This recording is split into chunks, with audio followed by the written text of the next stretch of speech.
Morning everyone. तो आप लोग क्या सोचते हैं, आजकल के समय में क्या महिलाएं अपने कर्तव्यों से बचने लगी हैं, या जैसा कि हम देखते हैं आजकल के समय में कि रिश्ते उस तरह से एवरलास्टिंग लॉन्ग टर्म में नहीं चल पा रहे हैं। तो इसके कारण क्या है? क्या इसका सिर्फ कारण एकमात्र महिलाओं का सपोर्टिव ना होना, या महिलाओं का अपनी सभी इच्छाओं के प्रति, या जो महत्वाकांक्षाएं एक महिला रख रही है उस परिप्रेक्ष्य को लेते हुए उन चीज़ों का त्याग ना करना, उन चीज़ों का कॉम्प्रोमाइज़ ना करना, ये सभी चीज़ें क्या एक महिला के घर को तोड़ रही हैं? तो ये जनरली हम करियर के परिप्रेक्ष्य में देख सकते हैं कि हम पाते हैं कि महिलाएं कहीं भी कॉम्प्रोमाइज़ नहीं करना चाह रही हैं।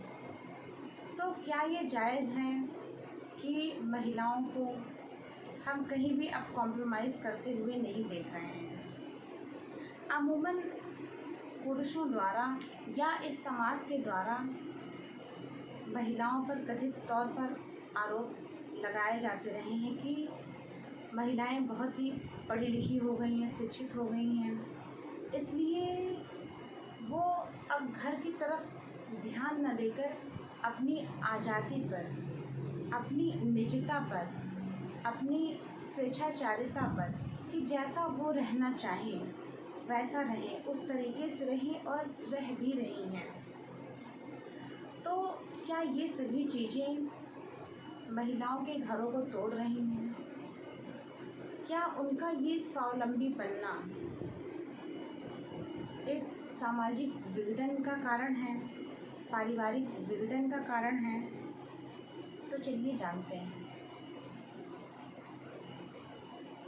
बात मैं इस परिप्रेक्ष्य में करना चाहूँगी कि अगर एक महिला पढ़ लिख गई है और वह आज़ादी से अपना जीवन यापन करना चाहती हैं, कमाना चाहती हैं, और काफ़ी हद तक तो ससुराल वाले भी कह रहे हैं कि हाँ, हमें कमासुत बहू चाहिए, वर्किंग वुमेन, लेकिन कॉपरेशन कोई नहीं करना चाहता, चाहे वह घर के कार्यों में हो और या उसके पारिवारिक जिम्मेदारियां जो उसे उठानी हैं, शादी के बाद जो उसके ऊपर थोप दी जाती हैं, लाद दी जाती हैं एक बर्डन की तरह, और जिसे सिर्फ़ और सिर्फ एक महिला की, एक स्त्री की और एक बहू की जिम्मेदारी समझा जाता है, और सोचा जाता है कि अब ये परिवार की चाबियाँ या ये परिवार तुम्हारा है, अब तुम्हें इसे मैनेज करना है। अब एक स्त्री, एक बालिका, एक पुत्री जो कि एक नए घर से आई है, बिल्कुल अलग परिवेश, अलग रहना, उसे जो आज़ादी, जो स्वतंत्रता अपने मायके में मिली, वो जाहिर सी बात है वो ससुराल में एक्सपेक्ट ना तो कर पाएगी, ना ही उसे मिल पाएगी।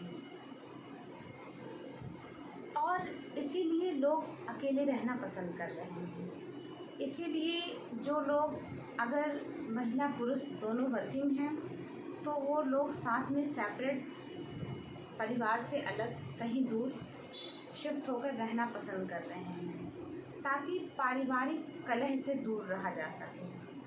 और काफ़ी हद तक ये हो भी रहा है, क्योंकि जो लोग अच्छे व्यवहार के हैं, परिवार को लेकर चलना चाह रहे हैं, लेकिन परिवार के लोग उतने समझदार नहीं जो साथ में उनके चल सकें। कॉपरेशन दोनों तरफ से होना चाहिए, और जब ये कॉपरेशन दोनों तरफ से नहीं होता है तो हम क्या देखते हैं, हमें पारिवारिक विघटन मिलता है। चाहे वो उस पुत्र वधू को प्रताड़ित करें, इस वजह से घर टूट रहे हों, इस वजह से पारिवारिक रिश्ते बर्बाद हो रहे हों। लेकिन जिस स्वतंत्रता और आज़ादी की मांग हम सभी महिलाएं युगों युगों से करते आ रही हैं कि महिला को स्वावलंबी होना चाहिए, उसे आज़ादी मिलनी चाहिए, उसे स्वतंत्रता मिलनी चाहिए। यहाँ पर सिर्फ आज़ादी का परिप्रेक्ष्य यह नहीं है कि परिधान को पहनने से मिली हुई आज़ादी, घूमने फिरने की मिली हुई आज़ादी, अपितु अपनी आर्थिक आज़ादी कि वो कमाकर उसके अपने पैसों पर अपना आधिपत्य हो और वह अपने पैसों को स्वेच्छा से, आज़ादी से, स्वतंत्रता के साथ खुद खर्च कर सकें और अपने परिवार को सुचारू रूप से, सही रूप से, ढंग से चला सके, सुनियोजित ढंग से चला सके। लेकिन इस परिप्रेक्ष्य में हम कई त्रुटियां भी पाते हैं कि हम देखते हैं कि जब हस्बैंड और वाइफ दोनों वर्किंग होते हैं तो घर को संभालना बहुत मुश्किल हो जाता है। एक तो विकल्प आपके पास ये है कि आप नौकर चाकर रखें और उन्हें पे करें और आपके परिवार की जिम्मेदारी या आपके बच्चों की जिम्मेदारी वो नौकर चाकर उठाएं और दिन भर उनकी देखभाल करें। दूसरा विकल्प यह है कि आपका पारिवारिक परिवेश कुछ इस तरह का हो कि आप अपने परिवार वालों पर विश्वास कर रहे हैं और विश्वास है आपको और वो लोग विश्वसनीय भी हैं, विश्वास पात्र भी हैं, विश्वास के योग्य भी हैं और आप बेफिक्र होकर किसी दूसरे शहर में भी हैं तो भी अपने बच्चों को अपने परिवार जनों के पास रख सकते हैं, उन पर ट्रस्ट कर सकते हैं। तो हर तरह की परिस्थितियां हैं और हर तरह की परिस्थितियों में कई त्रुटियां, खामियां पाई गई हैं। हम किसी स्तर पर जाकर यह नहीं कह सकते हैं कि परिवार हमेशा सही ही है, हस्बैंड वाइफ हमेशा सही ही हैं या उनके माता पिता हमेशा सही ही हैं, क्योंकि यदि सब कुछ सही होता तो ये पारिवारिक कलह कलेश होते ही क्यों?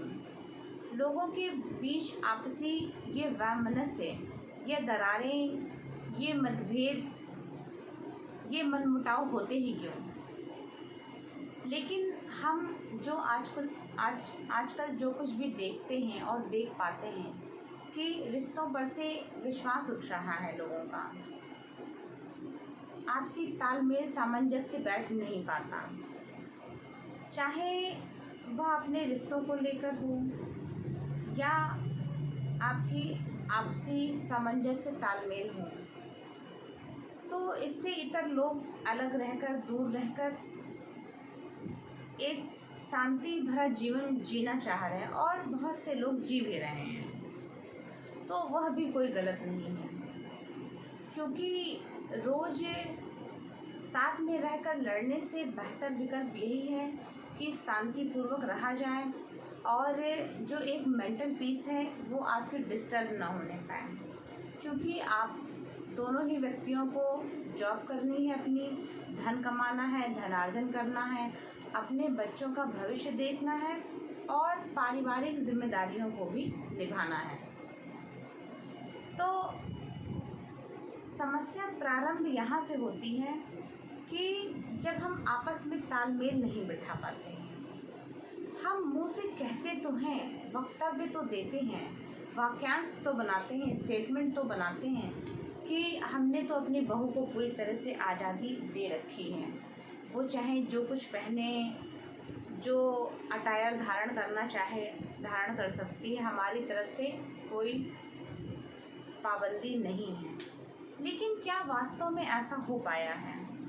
क्या वास्तव में वो आज़ादी, वो स्वतंत्रता एक नारी को मिल पाई है? यह सिर्फ कपड़ों के परिप्रेक्ष्य में नहीं है, यह है धन को खर्च करने के परिप्रेक्ष्य में, यह है खुद धनार्जन करने के बाद भी उस पर उस स्त्री का आधिपत्य होना या उसको वो आज़ादी मिलना जो उसे नहीं मिल पा रही है। पति जो कि उसके एक एक पाई पाई का हिसाब रख रहा है, वह अपना धन कहाँ इन्वेस्ट कर रही उसका हिसाब रख रहा है। यहाँ तक कि कुछ पत्नियाँ भी पुरुषों के एक एक रुपयों का हिसाब रखती हैं। और अगर हम रिश्तों की तारतम्यता को देखें तो अगर आपसी सामंजस्य है, समन्वय है, तो हमें इस तरह के सवाल पूछने की ज़रूरत ही नहीं पड़ती है। क्योंकि अगर एक व्यक्ति बहुत ही समझदार है, सुनियोजित है, जो घर का मुखिया है, बहुत सुनियोजित ढंग से भविष्य को सोचकर घर को चला रहा है, तो यह प्रश्न चिन्ह उठेंगे ही नहीं, यह क्वेश्चन पूछे ही नहीं जाएंगे कि पैसा खर्च कहाँ हो रहा है, पैसा कहाँ गया। क्योंकि जहाँ पर व्यवस्था है वहाँ पर चीज़ें सुनियोजित ढंग से चल रही हैं। लेकिन जब बात फिर उसी आज़ादी और स्वतंत्रता की आ जाती है, तो क्या वह स्वतंत्रता हमें अभी मिल पाई है? क्या हम उस मुकाम तक पहुंच पाए हैं जब हम इतनी बड़ी बड़ी बातें करते हैं कि हम स्त्रियों को आज़ादी दे रहे हैं, हम अपनी बहुओं को भी पुत्रियों की तरह रखते हैं। तो यदि अगर इस तरह सभी को रखा जा रहा है तो बहुएं जलाई क्यों जा रही हैं, मारी क्यों जा रही हैं? उन्हें दहेज के लिए आज भी ये प्रताड़ना क्यों दी जा रही है? आखिर क्यों? अगर वो कमा भी सकती हैं, अगर वो नहीं भी कमा रही हैं, पढ़ी लिखी हैं, तो वक्त पड़ने पर वो कमा सकती हैं। यदि परिवार की व्यवस्था या पारिवारिक ज़रूरतें ऐसी कुछ आन पड़ी हैं जब पति कमाने में असमर्थ हैं, हम पति को कमाने में असमर्थ पा रहे हैं, तो उस समय महिला एक पिलर बन के उस पारिवारिक व्यवस्था को चला सकती है और बहुत सारी महिलाएं चला भी रही हैं। जब भी हम समाज में एक नज़र डालते हैं तो हम पाते हैं कि जब हम पारिवारिक व्यवस्था में प्रवेश करते हैं तो हमें जिम्मेदारी और कर्तव्यों के सिवाय कुछ मिलता नहीं। लेकिन इसका मतलब यह नहीं है कि उस व्यवस्था में प्रवेश ही न किया जाए। लेकिन यदि दो समझदार व्यक्ति जो एक दूसरे को समझते हों, जानते हों, एक दूसरे की भावनाओं को समझ रहे हैं, माइंडसेट को समझ रहे हैं, उनके विचार मैच कर रहे हैं, तो उस गाड़ी को सुनियोजित ढंग से चलाया जा सकता है। अन्यथा विघटन होना और उन दो पहियों का विभक्त होना बहुत ही स्वाभाविक है। तो हमें यह सोचना है कि हमारी कथनी और करनी में कितना अंतर है। हम जो कुछ भी बोल रहे हैं, जिस परिप्रेक्ष्य में बात कर रहे हैं, जिस आज़ादी की बात कर रहे हैं, वह स्वतंत्रता क्या महिलाओं को वास्तव में मिल पाई है या मिल रही है, या कुछ गिने चुने हाई प्रोफाइल घर ही हैं, या ऐसी पारिवारिक व्यवस्था, ऐसा सामाजिक परिवेश जो विचारों में कुछ उत्थान कर गया है। अगर मैं कहूँ कर गया है, क्योंकि एक्सेप्शन तो वहाँ भी पाए जा रहे हैं। दहेज के धन लोलुप लोग वहाँ भी बैठे हुए हैं, प्रताड़ना वहाँ भी है। जितनी बड़ी पोजीशन पर लोग हैं उतने ज़्यादा धन लोलुप और उतनी बड़ी डिमांड्स हैं उनकी। चाहे लड़की वर्किंग ही क्यों ना हो, चाहे वह स्त्री IAS क्यों ना हो, IPS क्यों ना हो, लेकिन जब बात दहेज की आ जाती है तो अगर मिल रहा है तो कोई लेने से पीछे नहीं हटता। ये बात तो जानी हुई है। कोई ये नहीं कहता है कि मैं दहेज लेकर शादी नहीं करूँगा। वह व्यक्ति अपनी बातों को सही ठहराने के लिए तरह तरह के उदाहरण देता है। वह कहता है कि अगर मिल रहा है तो क्यों न लूँ, और मैंने मांगा तो नहीं था, मैंने कोई ऐसी डिमांड तो नहीं रखी थी, जब अपने आप ही मिल रहा है तो क्यों न लूँ। तो यह भी बात सोचने योग्य है कि जब एक स्त्री ऑलरेडी वर्किंग है, वो सैलरी पा रही है, तो दहेज की क्या ही ज़रूरत है। आपको स्त्री के रूप में स्वयं ही दहेज मिल जा रहा है।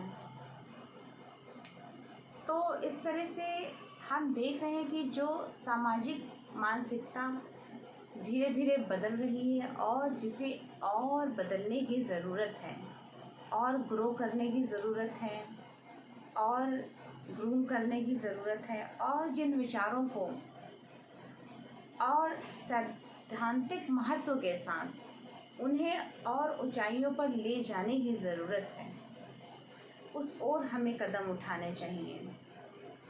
हमें अपने नैतिक मूल्यों को उन ऊंचाइयों पर ले जाना चाहिए जहाँ पर हमारी कथनी और करनी में अंतर न दिखाई पड़े, कि हम सिर्फ कहने के लिए आज़ादी न प्रदान करें कि हमारी तो घर की स्त्रियां स्वतंत्र हैं, आज़ाद हैं, वो अपने विचारों को अभिव्यक्त कर सकती हैं, जहाँ चाहे वहाँ काम कर सकती हैं, जो चाहे वो कर सकती हैं।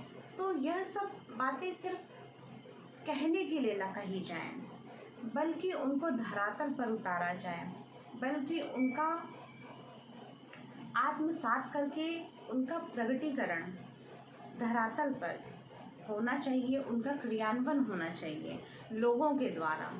यह एक एफर्ट, एक प्रयत्न, एक प्रयास हमारी सामाजिक व्यवस्था के द्वारा, हमारे समाज के द्वारा।